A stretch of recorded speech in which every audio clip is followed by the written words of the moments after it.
is July 14th, 2005, and I'm Jessica Clark, the Teresa Mack Germans from Russia History Fellow and Coordinator for the Germans from Russia Oral History Project.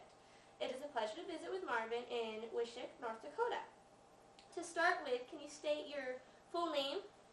Marvin G. Fiechtner. Okay, and I know that you have a nickname, so how did you get your nickname and what is it? My nickname is Mertz, and I acquired that from the first grade teacher because we had 5 Marvins enrolled in the first grade the first day of school. And she said, we can't call Marvin and it'll all jump up. You know, she was thinking or hoping that we'd all be bright students. She found out different later on, but anyway, that's how that happened, and she gave me the nickname of Mertz. Okay. Well, Mertz, what is your date of birth? December 18th, 1926. Okay, and where were you born? I was born just a block west of here, in a home. Really? Yeah. In town? In Misc. Huh. Did your parents ever tell you a story about your birth? Did they have Oh, yes.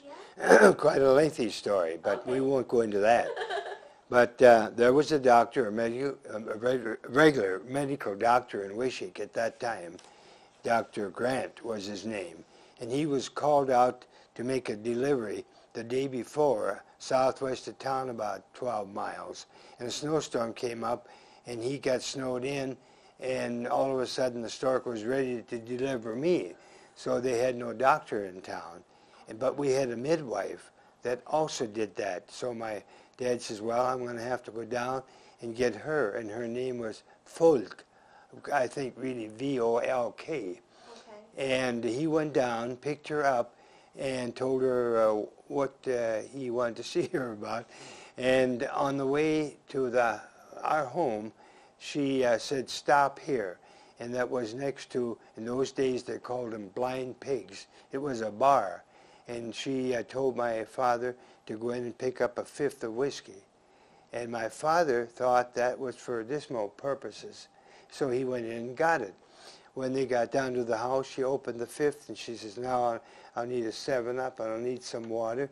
And she set that down the table beside my mother and her. And she sat there visiting with my mother. And of course, along about 5 o'clock, I hadn't come along yet, and there was only that much left in the 5th. So my father was getting a little worried whether she could still do the job. And she said my father's name was William, and they called him Bill. And she says, Bill, you're going to have to go up and get another bottle.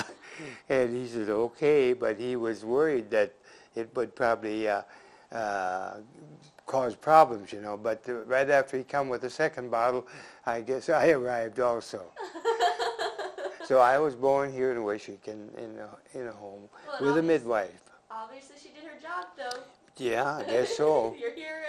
And I never got to meet her, you know. She was quite aged, and she lived in a house here in town, and I think she became older and went to the nursing home at Eureka. Oh. And so I never got to see her or meet her, and I always thought I would really like to meet her, you know. Huh. So did you grow up in the town of Misc, or did you move out to a farm? Or? Well, we lived in town all the while, but we also had farm, and we did farming. And then later on we got into cattle, and I would go out evenings and weekends and count tails and do that type of work. So consequently I never got started with the local boys as far as golfing was concerned, because I always had this extra work, hauling hay, doing all of this work. And my uncle, who was a Chevrolet dealer here in town by the name Ed Fifley, could not understand how a young man like me could not be interested in golf. And I always told my uncle, I'm not much interested in this cow pasture pool. And so he'd take me out. They had suppers out there. He'd take me out for supper, and then now we'll play golf. So we'd have to play around the golf. And I'd always have to go to the pro shop and rent golf clubs because I didn't have any. And the last time when I brought him back, the guy running the pro shop said, if you promise not to come out again, because I was just tearing up the golf course, And he said, if you promise not to come again, I won't charge you anything this time. But please go somewhere else. So that took care of my golfing. So you didn't go back? Never went back. Oh my goodness. What was it like when you were growing up? What was the Plains environment like? I tell you, things were very difficult, but we didn't realize it because we were all in the same boat. Everybody was broke and poor, and they had the choking dust storms and everything. So we didn't know any better, you know, and so we kind of lived through it. And when you think of it now, it was really difficult to do that, you know. And the thing that, well, when you get to some of this other, something else to say there as far as, like electricity and stuff. See, when my father was in the garage with another fellow, and then that kind of broke up, and then he went into it alone, and they had Dodge cars, and then all of a sudden he started selling Hart Power tractors, and Hart Power was the forerunner of Oliver, and now they call it White Corporation. Okay. But anyway, things were going a little better for Dad at that time, I think. So he had electric lights and he had a telephone, and all of a sudden, I always identified these guys, those mean men. They came and they took our telephone out, and finally they took our electricity and cut the electricity off, because we couldn't afford it anymore. So we were back to kerosene lamps and so forth. And that went on for, I think, a couple of years. And due to the fact that my birthday was on December 18th, I turned 6 in that same year. So I could start school when I was 5. Okay. And made it a little easier and a little tougher, because most of the guys were bigger, and there's always a few around that they call bullies. Mm-hmm. And you kind of get worked over from those guys. But that's why I remember what a terrible loss that seemed to be for me, because I just learned how to run the telephone, and then I couldn't use it anymore because we didn't have it. And the electric lights, they cut the power. And it took about 2 years, I think, till about the time I started first grade in school. And the first thing came back was power, and then later telephone again. Yeah, so that was the way things, they were quite difficult, you know. But like I say, we didn't know better. Everybody was up creek without a paddle, so you got along pretty good. And see, today your environment is so different, because you find guys over here that are floating in money, and then you've got guys down here that are floating in debt. So there's a big difference, you know. And naturally, you look around and you can see the guy on top. But we had nobody on top. Everybody was in the same boat back then. That's right. Okay. What were winter months like back then? You know, they were very severe. I don't think we've ever had winters like we used to have at that time. In 1932, we had the hottest summer in here in North Dakota than anywhere else in the nation. It was 121 degrees for several days in a row. Then that winter, we had the coldest winter, and it dropped down to 51 below. Oh my goodness. And my cousin, the neighbor boy that lived next to us, we had a perfect Sunday school attendance. And that morning, Sunday morning, we were going to go to Sunday school, and we only got about 2 blocks. It got so cold we had to turn around and go back. And then a few people had telephones by then. They called up and said Sunday school was canceled. So we didn't get a ditto mark for not being there. So, and then the funny thing was, when we had the drought, the winters weren't so bad, but after we started getting moisture and stuff, then we had more rain, and then we had more colder weather at that time. So what was your favorite time of year when you were growing up? What season? Actually, it probably was winter, because we could go trapping, and we trapped muskrats and skunk and weasel and a few fox and coyote, and that brought a little few Russian rubles into our pocket. So we really kind of enjoyed that season, you know. But now, since I had my stroke, I can take the heat a lot better than the cold. So now I prefer warmer climate more so than cold. And of course, I'm not able to do that work. But we enjoyed that. I had a neighbor boy that his mother was killed when he was 5 years old. And then his uncle and aunt took him in, and that was right about 2 blocks from our home. So we grew up, we were close buddies, and practically as brothers, you know. And then we were known as the Big White Hunters and the Trappers in those days. What was his name? Calvin Hoff. Okay. And we probably had, at least a 25, 30-mile radius for our trap route, you know. But we got them out, and we seemed to enjoy that because of the fact that we could earn a little money. In those days, you couldn't buy a job. And I remember the guy in the gamble store would hire me to take a cowbell and walk up and down the street and ring the bell. And he'd say, and we'd have to say, auction sale today. And then at the gamble hardware store, then we'd take a few more steps. We'd have to walk all those streets. And we'd probably get 50 cents for doing that. The two of us would do that, you know. How old were you when you would do that? Oh, I would say I'm probably about 8, 9 years old. Yeah. And every once in a while he'd come and listen. And if he heard that we weren't shouting loud enough, then he'd let us know, you know. He said, if you guys don't holler, I'm going to deduct 25 cents from your salary. Well, we're only getting 50 cents. What a big deduction. Half of it gone. Yeah. We screw up one more time, we'll get nothing. Yeah. So when you would do those jobs, the trapping or the auction going down the streets, would you get to keep the money, or did that money go to your parents? Or? Well, there was a little bit. They let us keep it because it wasn't much. Trapping was sometimes they would expect a little something, or I would have my father buy me some traps and stuff.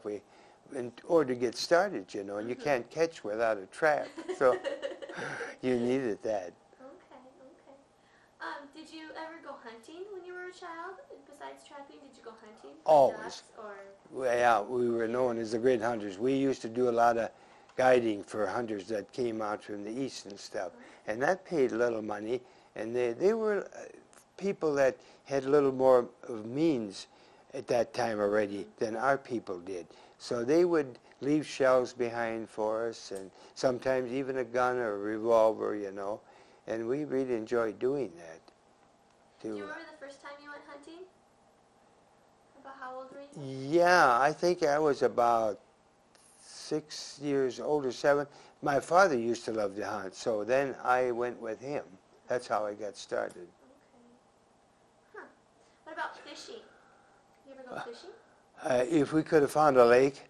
Harder to come by? Yeah, we'd have gone fishing. And you know, all the lakes were dried up around here. There was nothing. So we never really got into that much. Although later, when I was in high school and the water come back, we did do some fishing. But not that much. I was always a guy, I never had patience. If I'd sit and wait for ducks to fly over something, they didn't come, I'd say, we should go over there. I think it's better over there. So we'd pack up and go over there, drive 100 miles on a Sunday afternoon and come home with nothing, you know, sometimes. Sounds like me. Yeah. When you think back to your childhood, what is one of your first memories? What do you think is the first thing you remember? The first thing that I remember is not a very comfortable thing. This doctor that was supposed to deliver me had a boy who had a big collie dog.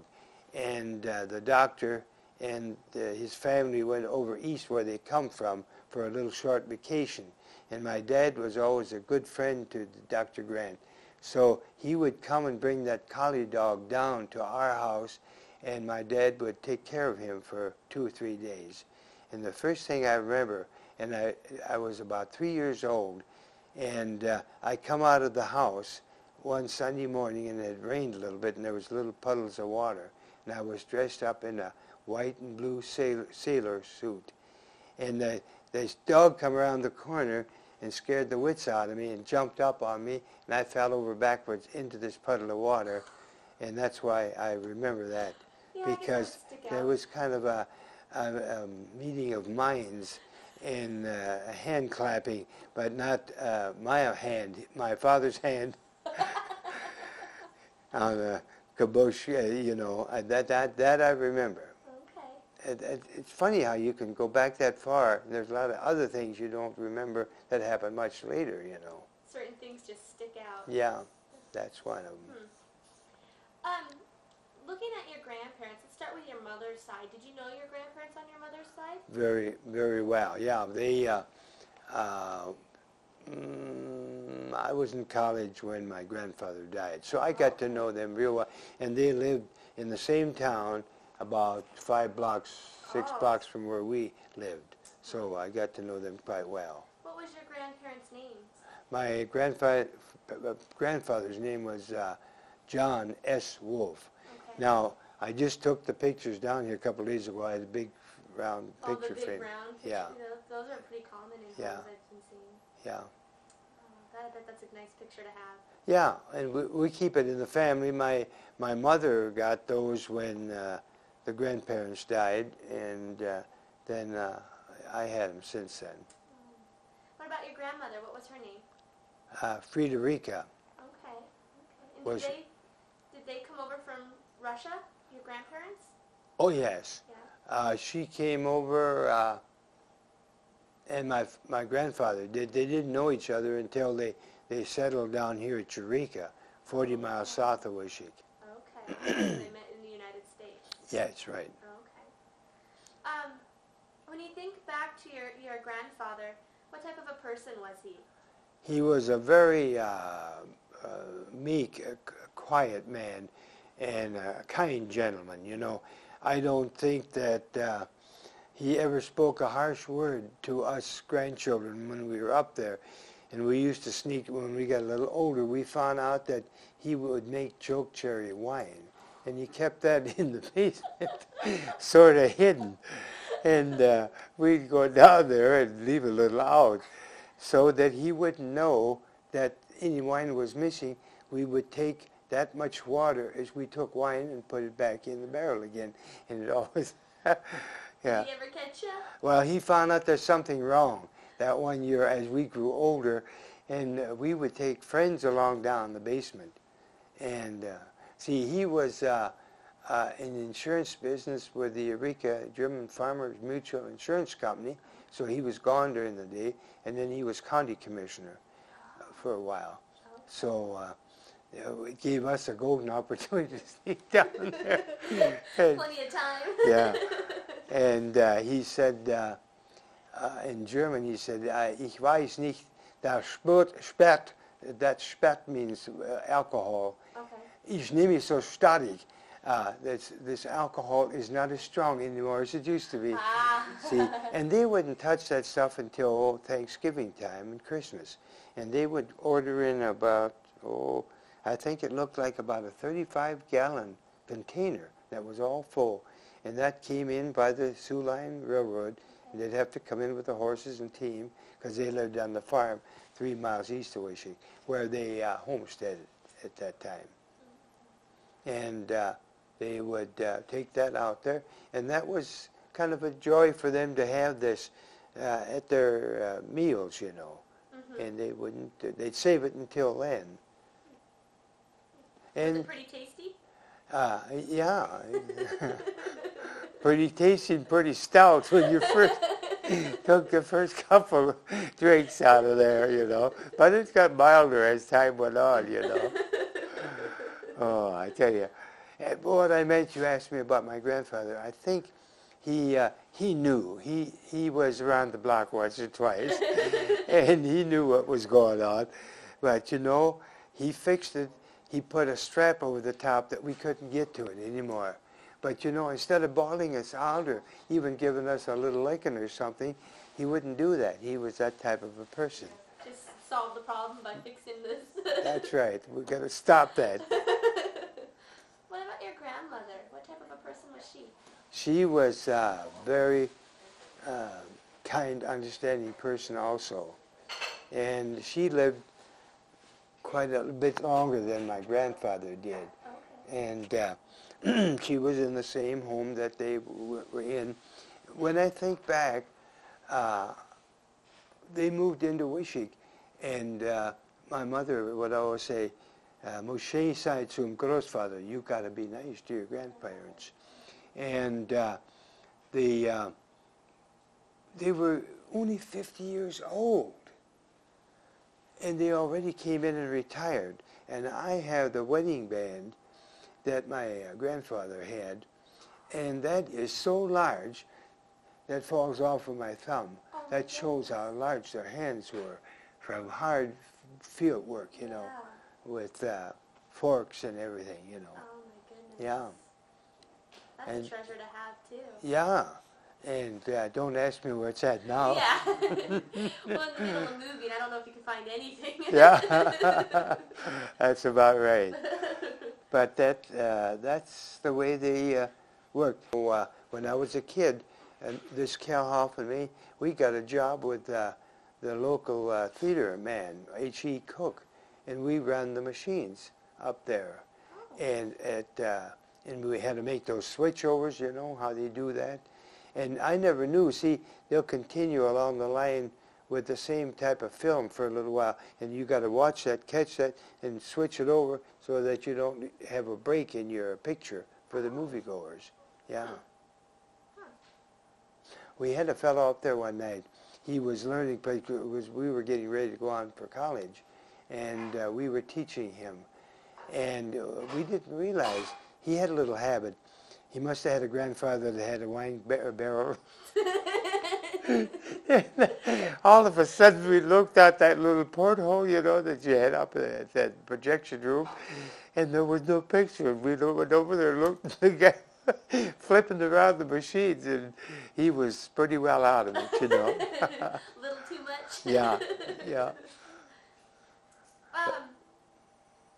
What about, how many children did your grandparents on your mom's side have? How many brothers and sisters did your mom have? They had 8, I believe. 8 children? Yeah. Do you know how your grandparents met? They met you said in Eureka, but were they arranged or? At that time, that was kind of maybe the common practice, but I never heard that it was. I really don't know. Okay. That's one of the unanswered questions that a person has. Okay. What about your grandparents on your dad's side? Did you know them? No, my grandfather never got to know because he passed away when my dad was 15 years old. Oh. And then the widow remarried to another gentleman down in Selby, South Dakota. Okay. So we never got to know either one. Okay. How did your grandfather die, do you know? He had diabetes real bad, and in those days they didn't know much about that, you know. And first he lost his sight, and then it kept getting worse and worse. By the time he knew what he had, it was just too late, you know. Oh my goodness. Okay. How many children how many brothers and sisters did your dad have? He had 2 brothers and 2 sisters. There was 5 in the family. And did your grandmother end up having more kids with her new husband? You know? No. He had a small boy, probably about the age that my youngest aunt was, that the grandmother took along down. Oh, okay. And the boys were on their own then. Okay. So your dad didn't move down to South Dakota when you're... No. Okay. They tried to farm, and I guess it was sort of a hit and miss proposition. Wasn't going very well for him and his brother out at the farm. And then my oldest aunt got married to a fellow over here by the name of Bauman in Wishick, and he had the Bauman garage, Dodge cars and stuff. And so he took my father and had him come over and live with them in Wishick, and that's how he learned the mechanic business. Oh, okay. And then later on, many years later, he bought out the garage, and he owned the garage. Really? Yeah. Okay. What was your dad's name? William J. And that J was just an initial because his father's name was Jacob. Oh, okay. Yeah, see, the same, we talked about names. There was a shortage of names, I guess. Common names. Yeah. Okay. What about your mom? What was your mom's name? Elizabeth. Elizabeth. Do you Yeah. know how your mom and dad met? Maybe at a dance. I don't he met her after he come off the farm north of Lair, where they homesteaded, and where him and Jake were farming for 2 years. Okay. And then Jake got married, and he was quite a bit older than my dad. And my father came over here with the Baumans, so somehow they must have met, Okay. You know, we never, with the old German people, you didn't ask certain questions. It was taboo, What's folks though? What are you asking for? And then that cut the conversation short right then and there, Yes, that does. They were kind of firm, When you think back to your dad, how would you describe your dad? What type of a person was he? Well, I had a lot of respect for him because he came a long ways in life, and only had a 7th grade education. And later on, we had the garage in town. We sold Oliver tractors, and Willis Jeeps, and GMC trucks, and Oldsmobile cars. So he had quite a business going. For a person that didn't have all that education, it took something up here to do it, smarts to engineer all that. And he had a very keen mechanical mind. And that's one thing I always enjoyed in the business. When the new tractor came out, and in those days it seemed like there was a lot of them where they had something wrong. And they couldn't fix it. Even sometimes the company Blockman come out and couldn't fix it. My dad went out with his toolbox, and when he came back, it was corrected, But yeah, he could do it. And when he finally came along one day and he said, I'm going to hang it up. I'm going to quit. And I said, oh boy. And I thought a while, and he said, well, you can continue, you can have the business. But I didn't want to do that because I didn't have that mechanical ability, Yeah. My ability was sales. I could, like the one guy said when I had my stroke, he said, what were you doing at that time? And I says, I was an auctioneer. And he says, good, you'll be all right. Auctioneers and ministers always survive strokes, he said, because their mouth is still going. It's a constant. Yeah. So then we farmed a little bit yet and went into cattle more. And finally I got into the auction business. I was in that for about nearly 23 years. And then my father died quite young. He was 68 years old. Oh, how did he die?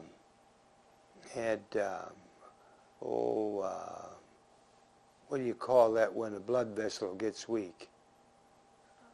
Oh, I don't know. They can burst, You hear that often people have aneurysm. Oh, yes, okay. Yeah, an aneurysm on in his head, on his brain. And that burst, and then he lived for about 24 hours, and that was it. Oh, my goodness. Yeah. How old were you about when you... Well, I was married then already, and we had been in the business together, Okay. So, yeah. I don't know. I was, at that time, I must have been at least about 35. Okay. What about your mom? When you think about your mom, what type of a person was she? Well, she was a really kind person because of her grandparents. She resembled that a lot. And I know when I do things wrong once in a while, she'd threaten me that she was going to tell my dad, but she never did, because there it could have been a little worse, So, very good person. She used to work in a grocery store. Oh, okay. And there was some people here by the name of Rieglers. You heard about the Adolf the meat tenderizer that they had invented. This Riegler was in that company or corporation. And anyway, my mother sat for the children, you know, and so forth. So, and then she worked at the store even after I was born later on, or whenever they needed help. And that was something I was going to tell you, but go on. I didn't come back to you. It's pretty unusual to hear about a mother working outside of the home. Oh, yeah, at that time. Yeah. It was. But you see, things were so tough for a while there that if you could earn a few dollars on the side with like working at the grocery store, you were glad to have that opportunity to make it and take it, you know. When did your mom pass away? She passed away in 1972. She lived 9 years after my father died. Okay. Yeah. So she was even fairly young. Yeah. Yeah. She, you know, in those days, that was considered quite old. Yeah. Now, I'm 10 years older than my father was when he died. I'm 78. And so you really got to think you're not going anywhere anytime soon. I hope not. I don't like that alternative. You got to stay around a few more years. That's right. When you think back, who would you say did more of the disciplining, your mom or your dad? My father, really, and he was kind of a strict disciplinarian. Okay. I think I still have some welts on my back from the belt and a few things like that, you know. What types of things would you get disciplined for? Oh, for doing nice things. No. I know we were quite young, and I started running around with a guy that was about 2 or 3 years older than I was. But he was sort of in between a midget and a grown person, so actually we were taller than he was. But they ran a grocery store, and he would go in and steal tobacco from that grocery store, and they'd sit out there and smoke, just like a bunch of Indians sitting around a campfire. And then, you know, you got ribbed, and, oh, come on, try it. Well, you big chicken, you know, pretty soon you're trying it. And I got sick, you know, the first time, and even the second time. But they kind of kept after you. And then finally, when the grocery store man found out that his own son was stealing tobacco from him, he put the squeeze on the kid. Well, the kid tried to make it sound a little better, that it wasn't all his fault. It was Merch's fault and Mike Will and all the rest of the guys. See? Spread out the blame a little. But we never knew where he got the cigarettes. He would always be the big man. He'd have the cigarettes or the tobacco. Huh. And he never told us. But we surmised that he must be stealing it from somewhere because he wouldn't have had the money to buy it, you know. And in those days, they had this loose tobacco in big 2-pound bags. Great big bags, not the little Boldorm bags. And he'd have those every once in a while. And we'd all take a little fill out of there and roll your own and light her up, you know. So when we got caught, or when he got caught, then the grocery man called every one of the parents of the boys that were involved in that ring. And I was one of them. My folks got a telephone call, and that was kind of a painful evening. That deserves some disciplining. Yeah. There was another time when we kind of created some problems for the Bible school teacher during the summer months, you know, and caused a lot of problems. And he went and wrote a note home to each one of the parents of where the kids came from, telling that we were really acting up and it was hard to teach. And boy, that was a bad night too. But I knew about that before because the neighbor kid was outside crying, and I asked him what happened. He says, whatchamacallit sent a note home and said that we acted up in school, Bible school. Yeah, so I knew then, before I went home for supper that that's going to be problems that night. And, you know, a lot of times you were working or playing outside. You didn't come in until mealtime. But I knew that there was going to be sparks flying that night. And there were. And it was expected. yeah. And that's always worse when you know it's coming. If they grabbed you when you come in through the door and kind of cuffed you a little bit or something, it wasn't half bad. But then you didn't know how really angry your father was going to be or how hard a licking you're going to get, you know. Probably put the squeeze onto us. Try to figure any way that you could avoid it. Yeah, that's right. Okay. They didn't have that really in those days. When you think about your mom and dad, what type of marriage did they have? Did they have a good marriage? Oh, I think so. There was a group that see, my mother had, 3 sisters. So this E.P. Fiechtner, the guy that used to take me golfing, was one of them. And they also had only one child, Billy. Really? Yeah. But like I say, it was tough times. You got to consider that. But then the Chevrolet dealer, he had 8 children, and it was the same type of deal. But, you know, when you were in business like that in those days, you didn't make much money, but you always had a little cash flow for the family, you know. So it made it a little better. And that helped my father later because of being in the implement business. He got started in the car business up there, and then things slowly start getting a little better. And then in 41, we had a real good crop, but it grew up so fast that it was so weak that the stems couldn't hold the heads and fell over. It was nothing.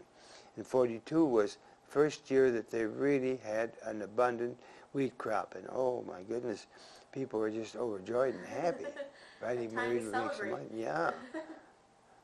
We had a guy during those dirty 30s that shipped some pigs to South St. Paul with a boxcar.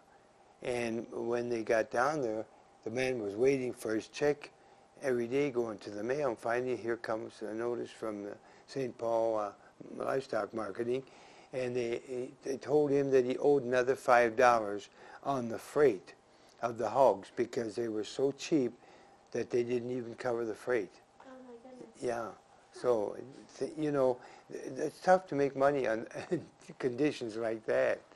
So what were the dirty 30s like? Well,